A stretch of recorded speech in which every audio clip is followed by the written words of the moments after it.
안녕하세요. 슈르의 평생투자 슈르입니다. 하이브의 걸그룹 르세라핌의 신곡이 나왔습니다. 제목이 안티프레저이라는 노래인데요. 노래가 뭐 괜찮더라고요. 안티프레저이라는 단어는 투자자라면은 한 번씩 들어봤을 나심 탈레브가 만든 용어입니다. 원래 있는 단어가 아니라 나심 탈레브가 만든 용어예요. 원래 프레절이라는 단어는 있죠. 그거는 이제 충격을 받으면 깨지기 쉬운이라는 뜻인데 거기에다가 이제 안티를 붙여서 반대로 이제 깨지기 쉽지 않은, 그러니까 좀 단단하다는 말이겠죠. 르세라핌이 데뷔한 지가 얼마 안 됐는데 데뷔하면서부터 사실 좀 불미스러운 일이 있어가지고 상당히 좀 안 좋았는데요. 멤버 중에 한 명이 좀 안 좋은 일로 활동을 중단하게 되었죠. 그래서 좀 나머지 멤버들이 좀 멘붕에 빠질 수도 있는 상황이었는데, 그래도 이 노래의 가사를 보면은 이제 그런 일이 있지만 우리는 깨지지 않는다. 우리는 단단하기 때문에 깨지지 않고 그동안 뭐 너무 열심히 연습을 해왔고 또 우리는 실력이 있기 때문에 깨지지 않고 잘해 나갈 수 있다. 이런 내용을 담고 있는 가사입니다. 충격을 받으면 단순히 이제 깨지지 않는 것뿐만이 아니라 오히려 더 단단해지는 그런 의미라고 합니다. 안티프레질이. 우리는 이제 주식 투자를 하니까 주식 투자자로서 어떻게 하면 안티프레질을 하게 될 수 있을지 그거를 한번 얘기해 보겠습니다. 일단은 빚으로 투자를 하면 안 되겠죠. 빚으로 투자를 하면은 좀 깨지기가 쉽겠죠. 물론 무리하지 않는 아주 뭐 충분히 갚을 수 있는 정도의 빚은 괜찮지만 이제 좀 무리한 빚을 내서 투자를 하면은 상당히 좀 깨지기가 쉬울 겁니다. 근데 이 무리하지 않는 정도의 빚이라는 게 진짜 좀 극단적인 상황까지 가정을 했을 때 무리하지 않는 정도가 되어야 되거든요. 이 안티프레질이라는 단어를 만든 르세라핌이 아니라 나심 탈렙이죠. 나심 탈렙의 또 다른 유명한 책이 이제 블랙스완인데요.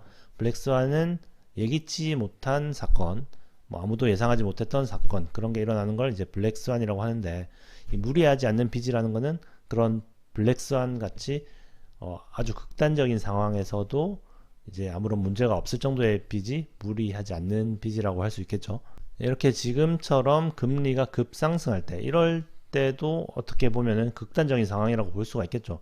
분명히 이렇게 대출을 처음 받을 때는 뭐 신용대출을 한 3%대 금리로 받았었는데 이제 막 갱신을 하려고 보니까 막 6%가 넘어가고 이런 분들도 많이 있을 거란 말이에요. 그래서 3%로 받았을 때는 그 돈을 갚으면서 하는데 전혀 문제가 없었는데 갑자기 2배로 뛰어버리니까 이자 비용만 2배로 내야 되고, 이러다 보니까 이제 분명히 안전한 투자라고 여겼는데 갑자기 위험한 부채가 되어버리는 그런 경우도 있잖아요. 그래서 이런 극단적인 상황에서도 절대 무너지지 않는 그 정도의 빚을 내는 게 중요한 것 같아요. 그리고 이제 소득적인 측면도 좀 생각을 해야 될 것 같습니다. 뭐 공무원처럼 이제 절대 잘리지 않는 그런 직장을 가지신 분들은 뭐 크게 신경 쓰지 않아도 되지만, 이제 뭐 자영업자라던가 아니면은 좀 언제든지 잘릴 수도 있는 그런 직업이라면은 좀 그런 극단적인 상황도 좀 고려를 해야 되겠죠. 경기 침체가 오면은 뭐 주식만 내리는 게 아니라 뭐 자영업도 상당히 좀 어려워지고 또 실업자도 많아지고 이러잖아요. 그래서 내가 이 정도 소득이니까 이 정도 투자를 하면 돼 라고 생각을 해서 투자를 했는데, 그런데 이제 주식도 내리고 경기가 침체되면서 뭐 내 소득도 막 줄어들고 아니면 없어지거나 소득이, 그렇게 되면은 주식을 어쩔 수 없이 낮아진 가격에 이제 막 팔아야 되는 그런 상황이 오기 때문에 그런 내 소득의 변화 가능성까지도 생각을 해서 투자를 하는 게 이제 좀 더 안티프레질한 투자라고 볼 수가 있겠죠. 또 포트폴리오 측면에서도 이제 안티프레질한 체계를 만들면 좋겠죠. 일단은 당연히 이제 분산 투자를 해야 되는 거, 그게 가장 기본이 되겠죠. 뭐 몰빵 투자를 했으면은 아주 뭐 한 종목이 조금만 문제가 생겨도 이제 전체 계좌가 무너지는 그런 깨지기 쉬운 계좌가 될 거고요. 충분히 이제 업종을 분산해가지고 이 종목이 내리면은 뭐 이 종목은 좀 올라가고 이런 식으로 서로 이제 보완해 줄 수 있는 그런 포트폴리오를 짜면은 좀 더 이제 안티프레질한 체계가 될 수 있겠죠. 근데 저는 제 포트는 조금 문제가 있는 것 같습니다. 뭐 금융주랑 뭐 건설주 이런 위주로 좀 많이 되어 있어가지고 금리가 갑자기 너무 급격하게 올라 버리니까, 금리가 오르면 금융주가 좋을 줄 알았는데 반대로 너무 급격하게 오르니까 오히려 이제 좀 위험성이 부각되면서 많이 빠지는 그런 상황에 처했습니다. 그래서 저도 좀 반성을 해야 될 것 같고요. 그 다음에 이제 멘탈적인 측면에서도 이제 안티프레즈란 체계를 만드는 게 좋겠죠. 멘탈이 깨지면은 또 모든 것이 또 무너지니까요.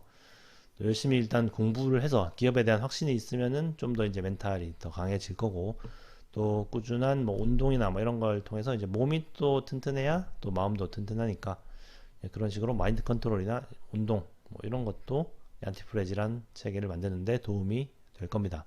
예, 르세라핌은요 마지막에 운석을 이렇게 만든대요. 하지만 안티프레질 하기 때문에 이렇게 털고 일어납니다.